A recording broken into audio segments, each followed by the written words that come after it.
지난 4월에 온 천지를 뒤덮었던 흐드러지게 폈던 꽃들이 이제는 자취를 감추고 다 사라져 버렸습니다. 그래도 괜찮습니다. 예배당 안에 꽃이 만발해 있으니까 괜찮습니다. 아울러서 꽃이 지지만 또 실록이 우거지는 계절이 되었기 때문입니다. 하지만 그래도 그렇게 아름답게 화사하게 피었던 꽃들이 다 져버린 걸 보니까 그 꽃잎이 바닥에 떨어져서 뒹구는 그런 모습들을 보면서 못내 아쉬움도 있고 또 미련도 있습니다. 그러면서 그 꽃잎들을 보면서 우리 인생도 이렇게 더덥구나, 무상하구나, 그런 생각도 하게 됩니다. 그렇죠. 아무리 화려하고 대단한 걸 누렸다 해도 지나고 보면 부질없고 덧없는 것밖에 없습니다. 이걸 가장 적나라하게 느끼는 때가 장례식장이죠. 여러분, 우리 인생 대단한 것 같아도 이 코끝에서 호흡이 멈추면 죽음이라는 그 실체가 점점 우리에게 그 실체를 드러내기 시작하면은 이 땅에서 그 모든 부귀 광명 아무것도 아닌 것을 알게 됩니다. 일단은 내 코끝에서 호흡이 멈추면 나를 향한 사람들의 호칭이 바뀌죠. 내가 비록 의식불명의 상태로 중환자실에 누워 있어도 호흡이 있으면 나는 사람입니다. 그런데 호흡이 멈추는 순간 나는 사람이 아니라 시체가 되는 거고요. 사람과도 격리될 수밖에 없어요. 입던 옷도 다 벗겨버리고 수의를 입힙니다. 근데 이 수의에는 주머니가 없어요. 무슨 말이에요? 살아서 아무리 억만금을 누렸다 할지라도 내가 가져갈 것이 아무것도 없다는 거예요. 내 것이 아니라는 거예요. 근데 사실 이 죽음이라는 거, 이렇게 좋은 날 죽음을 이야기해서 죄송합니다마는, 그런데 어쩔 수 없이 우리 곁에 있다는 사실을 우리는 생각해야 됩니다. 내가 의식을 하든 하지 못하든 죽음이라는 이 실체는 항상 우리 곁에 있어요. 그렇다면은 내가 살아있지만 우리 인생 정말로 덧없다라는 생각을 하지 않을 수 없습니다. 그러면서 이제까지 지나온 삶은 어쩔 수 없어도 내 남은 삶은 어떻게 살아야 될 것인지 진지하게 고민하지 않을 수 없죠. 그래서 솔로몬은요, 초상집에 가는 것이 잔치집 가는 것보다 낫고 지혜자의 마음은 혼인집이 아니라 초상집에 있다, 그렇게 말하고 있어요. 사실 이 전도서에서 솔로몬은요, 시작하면서부터 우리 인생 헛되다, 그래서 1장 2절에 보면은 모든 것이 헛되다, 이 헛되다라고 하는 히브리어 헤벨이라는 단어를 5번이나 반복하면서 우리 인생이 헛되다, 그렇게 시작하고 있습니다. 사실 솔로몬 자신의 삶을 돌이켜 봐도 그럴 수밖에 없었을 거예요. 하지만 여러분, 하나님의 말씀인 이 성경이 하나님께서 우리에게 주신 이 삶이 헛되다, 이것만을 말하기 위해서 성경을 기록하게 하신 게 아니죠. 또 솔로몬, 보통 사람들이 누릴 수 없는 온갖 것 다 누려봤지만 다 소용없다, 부질없다, 그런 푸념을 늘어놓기 위해서 이 성경을 기록한 것도 아닙니다. 그렇게 인생이 헛되다 시작했던 솔로몬, 전도서 마지막 장에서 이렇게 고백해요. 일의 결국을 다 들었으니 하나님을 경외하고 그 명령을 지킬지어다, 이것이 사람의 본분이니라. 모두가 다 헛되다고 말하는 인생이지만, 그러나 우리의 인생을 헛되지 않게 살 수 있는 길이 있는데, 그것은 바로 여호와 하나님을 경외하는 것, 그분의 말씀대로 그분의 뜻대로 사는 것이라고 솔로몬이 결론을 내리고 있어요. 당연하죠. 하나님이 우리 인생의 주인이시기 때문에. 그래서 바울도 우리는 주에게서 나왔고 주로 말미암았고 주에게로 돌아간다, 그렇게 말하고 있습니다. 그러면서 오늘 솔로몬은요, 그렇게 헛되지 않게 살 수 있는 한 가지 방법을 저와 여러분에게 소개하고 있는데, 1절에 있는 말씀대로 물 위에 떡을 던지는 삶입니다. 예로부터 중동 지방에 내려오는 속담 가운데 흐르는 물 위에 빵을 던져라, 그런 속담이 있었대요.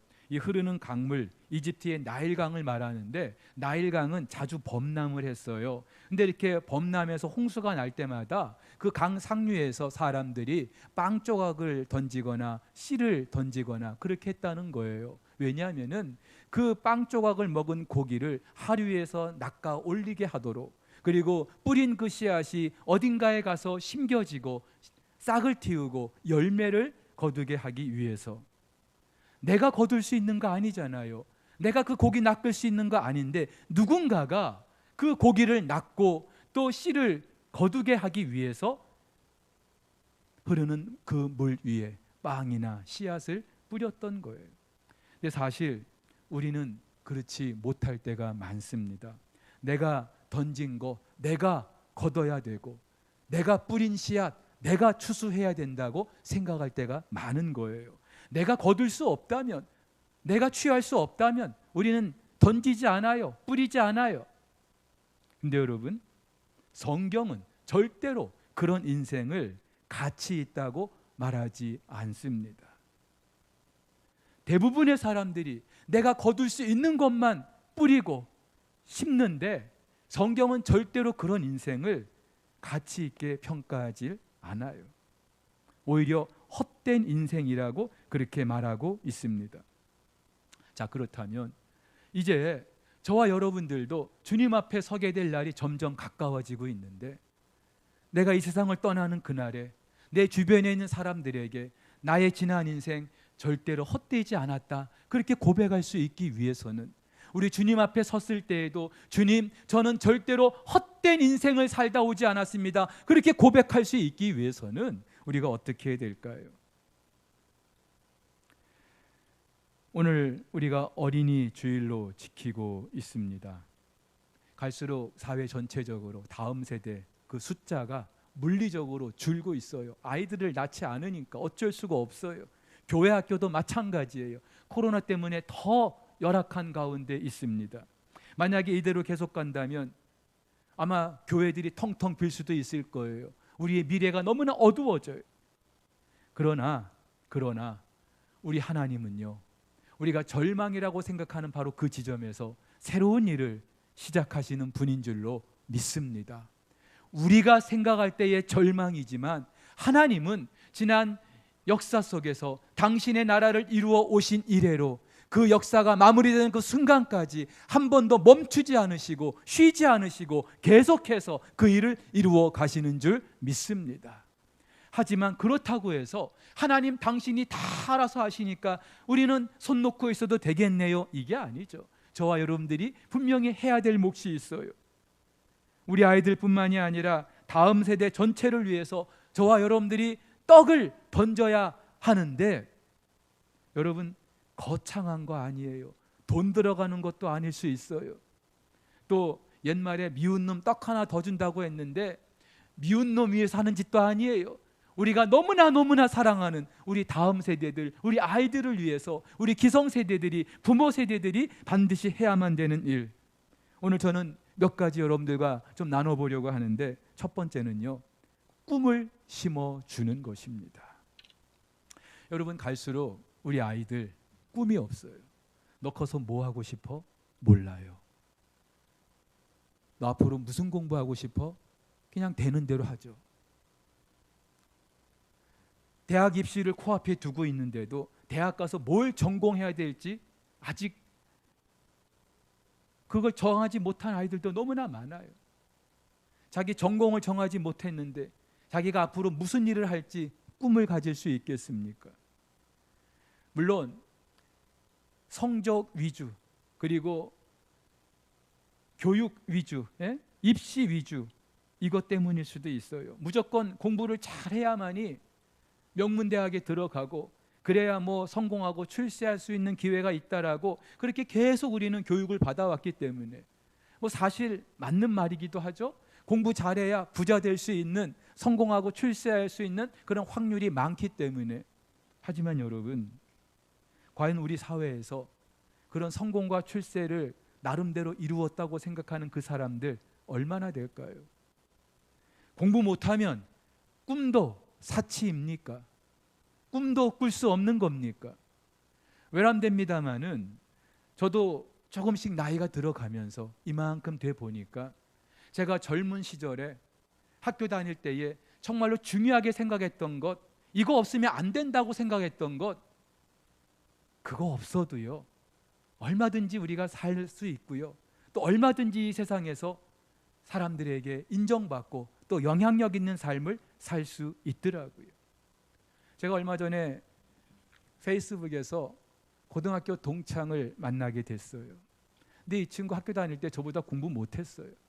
그런데 지금은요 너무나 참 귀한 사역들을 하고 있어요. 뭐 높은 자리에 올라가서가 아니라 주변에 있는 사람들에게 굉장히 영향력 있는 삶을 살고 있는 모습을 제가 볼 수 있었어요. 그러면서 공부가 그 사람의 인생을 책임져 주는 것도 아니고 그 사람의 꿈을 담보해 주는 게 아니라는 사실을 다시 한번 깨닫게 됐어요. 여러분, 그렇다면은 더는 우리 기성세대들이 우리 다음 세대에 우리 아이들에게 던져야 될 떡은요, 그저 공부 열심히 해가지고 좋은 대학 가게 하는 방법, 좋은 선생님 붙여주고 좋은 학원 보내주고 그래서 좋은 직장에 들어가게 하고 그러면 다 되는 것처럼 더 이상 우리가 던져야 될 떡이 그게 아니라는 사실을 알게 됩니다. 오히려 그렇게 던졌던 떡이 부메랑처럼 화가 돼서 돌아오는 경우도 얼마나 많아요. 지금 우리 사회가 겪고 있는 몸살이 바로 그런 거 아니겠어요? 공부만 시켰더니, 성공만 가르쳤더니 자기밖에 몰라요. 전혀 주변의 사람들에게 영향력 있는 삶을 살지를 못해요. 근데 여러분, 결정적으로 우리 인생의 주인이신 하나님은요, 공부 잘하는 아이에만 꿈을 주시는 분이 아니죠. 그가 누구든지 하나님께서는 그 아이를 향한 하나님의 계획이 있고 비전이 있어요. 그런데 우리 기성세대들이 이 꿈과 비전을 우리 아이들이 어려서부터 가질 수 있도록 해줘야 되는데, 이것을 위해서 해야 될 일이 또 하나 있습니다. 자존감을 심어주는 거예요. 우리 아이들에게 자존감을 심어주는 거예요. 자존심이 아닙니다. 자존심은 내가 낸데 하면서 자기가 제일인 줄 아는 걸, 이걸 자존심이라고 하는데, 자존감은요, 내가 얼마나 소중한 사람인지, 내가 얼마나 귀한 사람인지 이것을 자기가 느끼게 해주는 거예요. 왜냐하면은 꿈은 누가 꾸는지 아십니까?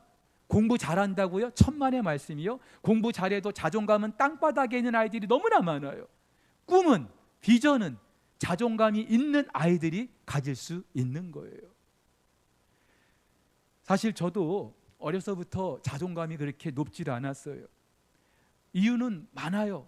뭐 저의 성장 배경이나 환경이나 대부분 그런 것 때문에 자존감이 낮아지잖아요. 근데 제가 어느 날 말씀을 묵상하다가 마태복음 13장 예수님의 천국 비유 가운데 겨자씨를 농부가 심었는데 자기 밭에 갖다 심었다고 하는 그 구절을 제가 접하게 됐어요. 다 하는 말씀이죠. 어려서부터 얼마나 많이 들었어요. 여러분들도 얼마나 많이 그 말씀을 잘 알고 있지 않습니까? 근데 저는 그때까지만 해도 그 씨가 어떻게 심겼는지는 관심이 없었어요. 그저 겨자씨라는 것밖에는. 그리고 겨자씨 같은 내 인생이라고 늘 그렇게 제 자신을 푸념하면서 살아왔는데, 그날 성경을 묵상하면서 이 씨가 어떻게 심겼는지 알게 된 거죠. 농부가 겨자씨일 망정 그것을 고르고 골랐겠죠. 무엇을 심어야 이 씨가 자랄 수 있을지 골랐겠죠. 그리고 자기 밭에 갖다 심었다고요. 저는 그때까지만 해도 이 겨자씨가 그저 바람에 날려서 우연히 심겨진 줄만 알았어요. 또 사람이 농부가 씨를 뿌리는데 운 좋게 그냥 옥토에 떨어진 씨로만 생각한 줄 알았어요. 그런데 그게 아니죠. 농부가 그 겨자씨를 자기 밭에 갖다 심었다는 거예요. 이 씨가 심겨져서 나중에 어떤 결과가 있게 될 것인지 미리 예측을 하고 그 씨를 자기 밭에 심었다는 거예요. 그런데 내 인생이 그렇다는 거죠. 나는 너무나 부족하고 사람들 앞에 자랑할 것이 없고 늘 자존감이 땅바닥이었는데 그 말씀을 접하면서 제가 얼마나 흥분이 되는지. 저뿐이겠습니까? 오늘 이 자리에 앉아 계신 분들 중에 자존감이 비교적 높다고 생각하는 분 얼마나 될까요? 별로 안 될 거예요. 이유는 많죠. 목사님, 난 자랑할 만한 게 없어요. 많이 배우지도 못했고요. 가진 것도 없고요. 몸도 이렇게 약하고요. 우리 아이들도 다 그렇고요. 근데 여러분, 자존감은요, 그렇게 시작되는 게 아니죠. 내 인생의 주인이신 하나님께서 당신의 그 섭리 가운데, 계획 가운데 나를 향한 꿈이 있어서 당신의 그 밭에 갖다 심었다는 이 사실을 믿음으로 우리의 자존감이 시작되는 줄 믿습니다. 만약에 우리 기성세대들이, 부모 세대들이 이 사실을 깨닫지 못하면은 그저 자존감 없는 그런 삶이 계속 대물림될 수밖에 없어요. 그러면서 남보다 더 많이 갖추고 앞서 가야 성공할 수 있다라고 하는 그 논리에만 매여가지고 여전히 우리 자녀들도 우리 기성세대들과 똑같은 그런 전철을 밟게 할 수밖에 없다는 거예요. 얼마나 서글픈 일입니까? 여러분, 이런 악순환을 좀 끊어내야 되지 않겠어요? 어떻게 끊어낼 수 있겠어요? 우리 아이들이 어떻게 자존감을 가질 수 있겠어요? 그 아이들에게 우리가 어떻게 꿈을 심어줄 수 있겠어요? 꿈을 가져야 돼. 그렇게 말만 하면 꿈이 가져집니까? 아니죠. 스스로 꿈을 가질 수 있는 그런 환경을 만들어줘야죠. 자존감을 높여줘야죠. 어떻게 해요? 두 가지예요. 한번 따라해 보시죠. 칭찬과 축복. 칭찬과 축복입니다. 여러분, 돈 드는 거 아니에요. 칭찬하는데, 축복하는데 돈 들어요? 아니에요. 근데 우리는 너무나 인색해요. 근데 성경은 이렇게 말합니다. 도가니로 은을, 풀무로 금을, 칭찬으로 사람을 실현하느니라. 도가니나 금이나 은, 불순물이 섞여 있는 걸 도가니와 풀무에서 이것을 오랫동안 연단을 해가지고 순수한 금을 얻어내는 것처럼 사람도 칭찬으로 그 사람을 정말로 올바른 사람으로 만들어낼 수 있다는 거예요. 왜냐하면은 이 칭찬은요, 사람의 잠재력을 극대화하는 그런 능력이 있기 때문에. 우리 사람의 뇌 무게는 150g에 불과한데요, 이 뇌 안에 약 140억 개의 그 세포가 있다고 합니다. 근데 보통 사람은 평생 가도 이 뇌세포의 10%도 제대로 쓰지 못하고 죽는다 그래요. 아인슈타인 같은 사람도 15%밖에 쓰지 못했대요. 그러니까 나머지는 그냥 다 죽어가는 거예요. 근데 이 잠자고 있는 뇌세포를 일깨울 수 있는 그런 능력, 그것이 바로 칭찬이라는 것이죠. 누군가로부터 들은 그 칭찬 한마디가 잠자고 있는 뇌세포를 깨우는 거예요. 내 안에 잠재력을 일깨우는 거예요. 여러분, 그래서 이런 말이 있죠. 칭찬은요, 귀로 먹는 보약이라고 합니다. 우리 부모님들 자녀들 아플 때, 이런 환절기 때 뭐 보약 한 제씩 줘서 먹일 생각 하시는데 굳이 안 그래도요, 평상시에 정말로 매일매일 칭찬 한마디씩만 해줘도 이 아이들에게는 더도 없는 보약이 되는 줄로 믿습니다. 특별히 이 칭찬은요, 부모가 자녀에게 해줄 수 있는 최고의 사랑의 표현이에요. 여러분 아시다시피 우리가 살면서 관계 속에서 얼마나 많은 상처를 겪고 살아갑니까? 그런데 제일 상처를 많이 받는 곳이 어딘지 아세요? 가족이에요. 가족.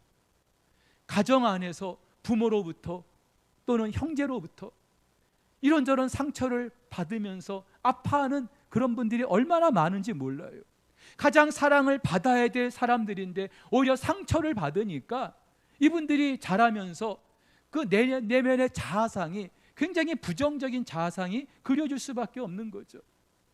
너 같은 놈이 뭘 할 수 있다고, 지혜비 닮아가지고. 많이 듣던 말 아니에요? 네 따위가 뭘 할 수 있겠어? 야, 그냥 대충 뭐 어디나 다녀, 돈이나 벌어. 그 아이들의 가능성을 완전히 싹둑싹둑 잘라버리고요. 가정에서 씻을 수 없는 상처를 받게 되는 거예요.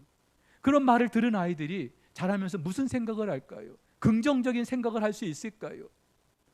자기가 뭔가를 할 수 있겠다라고 그런 꿈이나 꿔볼 수 있을까요?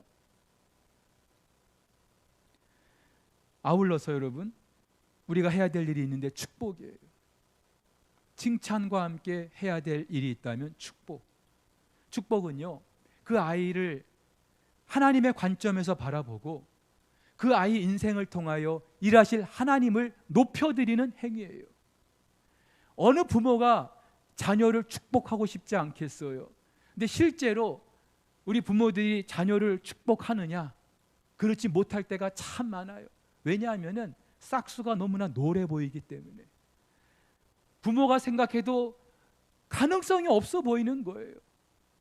그래서 대충 이 정도까지만 하고 그러면은 족한 걸로 그렇게 생각할 때가 너무나 많은 거예요. 근데 여러분, 우리 자녀들은요, 내 것이 아니죠. 내가 배 아파서 낳았다 할지라도 내 아이가 아니라 하나님의 아이들이에요. 하나님의 소유예요. 그리고 하나님은요, 그 아이가 어떤 아이든지 그 아이를 향한 하나님의 꿈이 있고 비전이 있고 계획하심이 있어요. 내가 볼 때는 정말로 가능성이 없어, 미래가 안 보여. 하지만 그래도 하나님께서는 그 아이들을 통하여 이루실 일이 있는 줄로 믿습니다. 그렇다면은 우리가 무슨 권리로 내 것도 아닌데 하나님의 것을 함부로 판단할 수 있겠어요? 내 것도 아닌데 어떻게 함부로 저주할 수 있겠어요?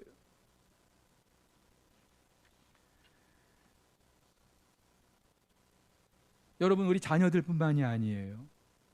우리 공동체에 그가 누구라도 축복해 주세요. 잘 될 거야. 당신은 잘 될 수밖에 없어. 성공할 거야. 심지어 원수까지도요. 성경은 이렇게 말합니다. 너희를 핍박하는 자를 위하여 축복하라. 축복하라. 축복하고 저주하지 말아라. 원수는 저주해야 우리의 성이 풀리잖아요. 나를 힘들게 하고 괴롭게 하고 원수 같은 그 사람, 저주를 퍼부어야 내 속이 풀릴 것 같잖아요. 실제로 성경에서도 그렇게 원수를 향하여 저주를 쏟아부은 사람들이 얼마나 많아요. 그런데 여러분, 예수님께서 제자들을 파송하시면서 제자들에게 이렇게 말씀하셔요. 너희들이 어느 집에 들어가든지 그 집에 평안을 빌어라. 너희들의 빈 평안이 그 집에 합당하면 그 평안이 그들에게 임할 것이요, 그들에게 합당하지 않으면 너희가 빌었던 그 평안이 누구에게 돌아온다고요? 나에게로. 그러니까 여러분, 누구든지 축복해야 되겠죠. 믿져야 본전이 아니라, 여러분, 축복을 했는데 그 사람에게 합당하지 않아요? 나에게 돌아온다고 하니까. 근데 여러분, 나에게 돌아오고 안 돌아오고가 중요한 게 아니라 하나님이 기뻐하시잖아요. 누군가를 축복하는 거 얼마나 기뻐하시겠어요. 반면에 축복이 그렇다면 저주도 똑같겠죠. 누군가를 내가 저주했어요. 근데 그 저주가 합당하지 않아요. 그러면 그 저주가 다시 나에게 돌아올 거 아닙니까? 얼마나 무서운 말씀이에요. 그렇다면 우리가 내 감정대로, 내 기분대로 저주를 퍼붓는 것은요, 이거는 자살행위예요. 성경은 절대로 그렇게 말하고 있지 않아요. 우리가 해야 될 것은 그저 그가 누구든지 축복하는 거예요. 왜냐하면은 하나님께서 계획하신 그 일이, 하나님의 꿈이, 하나님의 비전이 그 사람 안에 있기 때문에. 그래서 그 사람을 축복한다는 것은 그를 향한 하나님의 꿈이 이루어지기를 바라는, 하나님을 높여드리는 바로 그런 신앙적인 행위가 되는 거예요.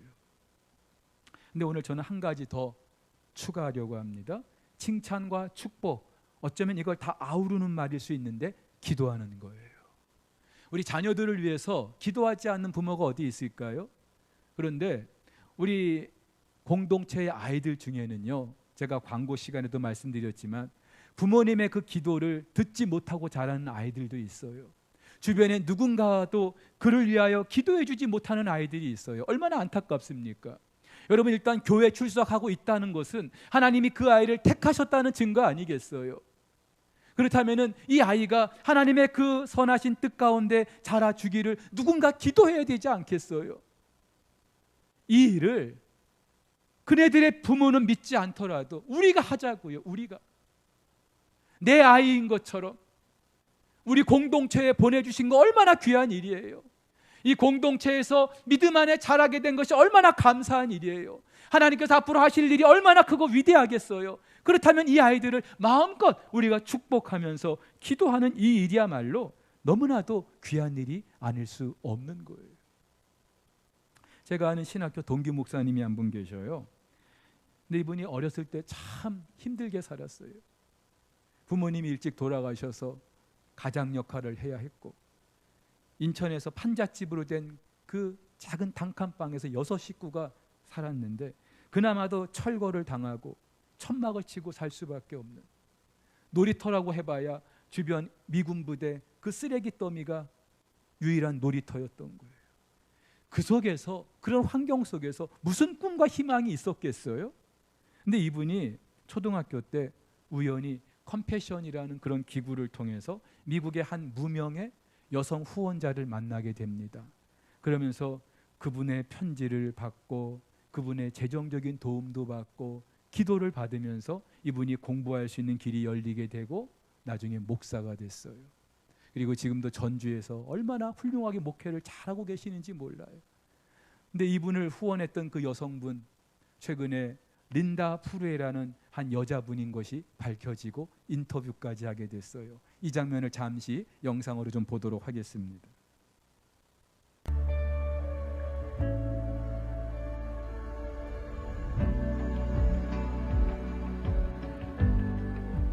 If you could talk to him, and if you could say something to him, what would you say to him now?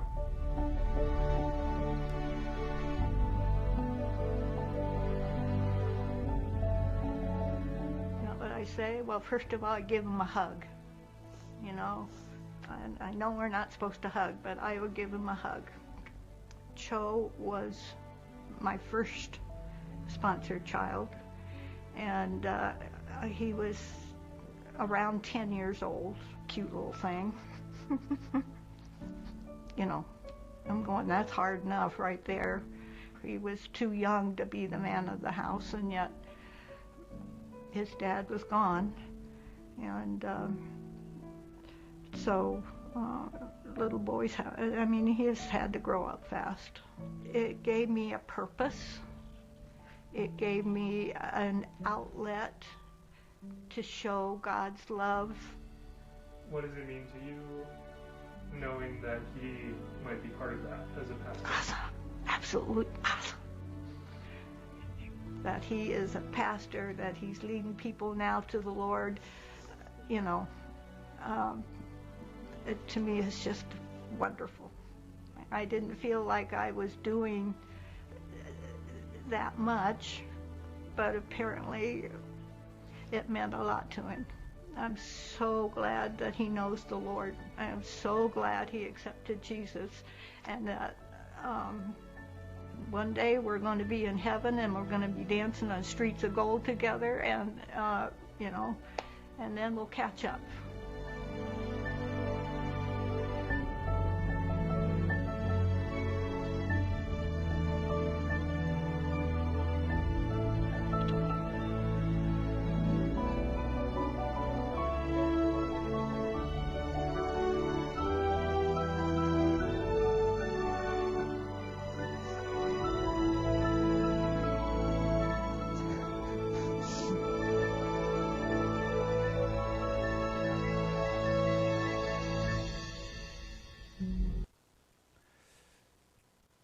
린다 푸르에라는 그 여성분, 40년 전에 한국의 한 꼬마를 후원하면서 이 꼬마가 나중에 훌륭한 목사님이 될 거라고 기대했을까요?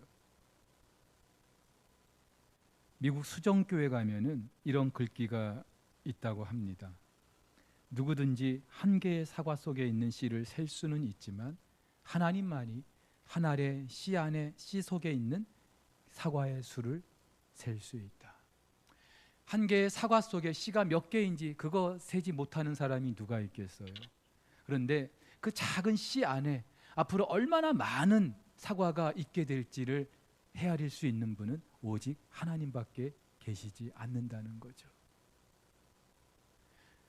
이분이 작은 씨라고 여겼던 이 목사님, 지금 얼마나 또 많은 사람들에게 영향을 주고 있는 큰 그늘이 되고 있습니까? 근데 여러분, 나도 할 수 있겠다 그렇게 생각하는데, 뭐 돈 들어가는 거 아닌데, 이 컴패션은 물론 재정적인 후원도 조금씩 하긴 합니다만은, 지금 우리 교회가 하자는 거는 기도만 하자는 거예요. 기도만. 그런데 여러분, 우리 아이들 또 우리 다음 세대들 이렇게 칭찬하고 축복하면서 그 아이들을 기도해 줄 수 있는 것, 이것도요 사실 아무나 할 수 있는 게 아니에요. 적어도 두 가지를 분명히 확신해야 되는 사람들만이 할 수 있는 일이에요. 첫 번째는 하나님의 주권을 인정하는 사람들. 오늘 4절에 이렇게 말하죠. 풍세를 살펴보는 자는 파종하지 못할 것이요 구름만 바라보는 자는 거두지 못할 것이다. 이해타산이 빠른 분들은요, 내가 지금 이 사람에게 이 씨를 뿌렸는데 나중에 얼마를 거둘 수 있을까? 과연 이 사람에게 그런 싹수가 보이는가? 그걸 계산할 거예요. 그래서 이왕이면은 좀 더 효율적인 그런 사람들에게 내가 투자하려고 할 거예요. 나쁜 거 아니죠. 지혜로운 거죠. 될성 부른 사람에게 투자하는 거. 근데 여러분, 성경은 그렇게 말하지 않아요. 그거 우리는 몰라요. 중요한 것은 내가 무엇이든지 씨를 뿌릴 때 하나님께서 반드시 거두게 하신다는 사실이죠. 오늘 본문도 분명히 말해요. 너는 네 떡을 물 위에 던져라. 여러 날 후에 도로 찾으리라. 시편 126편에도요. 눈물을 흘리며 씨를 뿌리는 자는 기쁨으로 거두리로다. 울며 씨를 뿌리러 나가는 자는 반드시 기쁨으로 그 곡식단을 가지고 돌아오리로다. 하나님이 하시는 일이기 때문에 그 일에는 한치의 흐트러짐이 없고 실수가 없기 때문에 이 하나님의 주권을 인정하는 사람들만이 할 수 있는 일이에요. 또 하나, 하나님의 시각으로 보는 사람들입니다. 여러분, 역사 이래로 이렇게 흐르는 물 위에 떡을 던졌던 사람들은요, 역사를 좀 크게 거시적으로 볼 줄 아는 사람들이었어요. 그저 내 먹을 것만 던지고 내 취할 것만 뿌렸던 그런 속된 말로 소인배들이 아니고, 내가 지금 거두지 못해도 내가 죽더라도 누군가 그것을 거둘 수 있다면 그것으로 만족하겠다고 하는 대인배의 마음을 가진 사람들, 한마디로 하나님의 시각으로 볼 줄 아는 사람들, 내 가정, 내 공동체 이것만이 아니라 하나님의 그 엄청난 나라, 하나님의 나라라는 그런 관점에서 볼 줄 아는 사람들, 이 사람들만이 기쁨으로 던질 수 있고 씨를 뿌릴 수 있는 거예요. 여러분, 오늘 전도서에서 솔로몬이 정말 하고 싶었던 말, 인생이 헛되다고 하는 이걸 강조하는 게 아니고 헛되지 않게 살 수 있는 방법, 하나님을 경외하고 그분의 말씀대로 사는 것을 강조하고 있어요. 근데 그것이 결국 어떤 삶이에요? 하나님의 주권을 인정하는 삶이죠. 역사의 주인이 하나님이신 것을, 그리고 그 하나님의 시각으로 역사를 바라볼 줄 아는 그 사람들은 그 하나님의 마음으로 흐르는 물 위에 떡을 던질 수 있는 거예요. 저는 우리 석포교회 성도들이 이 일에 기쁨으로 참여하고, 그래서 지금 당장 내가 거두지 못한다 할지라도, 그러나 내가 죽고 나서라도 하나님께서 이루실 그 영광스러운 날을 미리 내다보면서 이 일을 감당할 수 있게 되기를 예수님의 이름으로 축복합니다.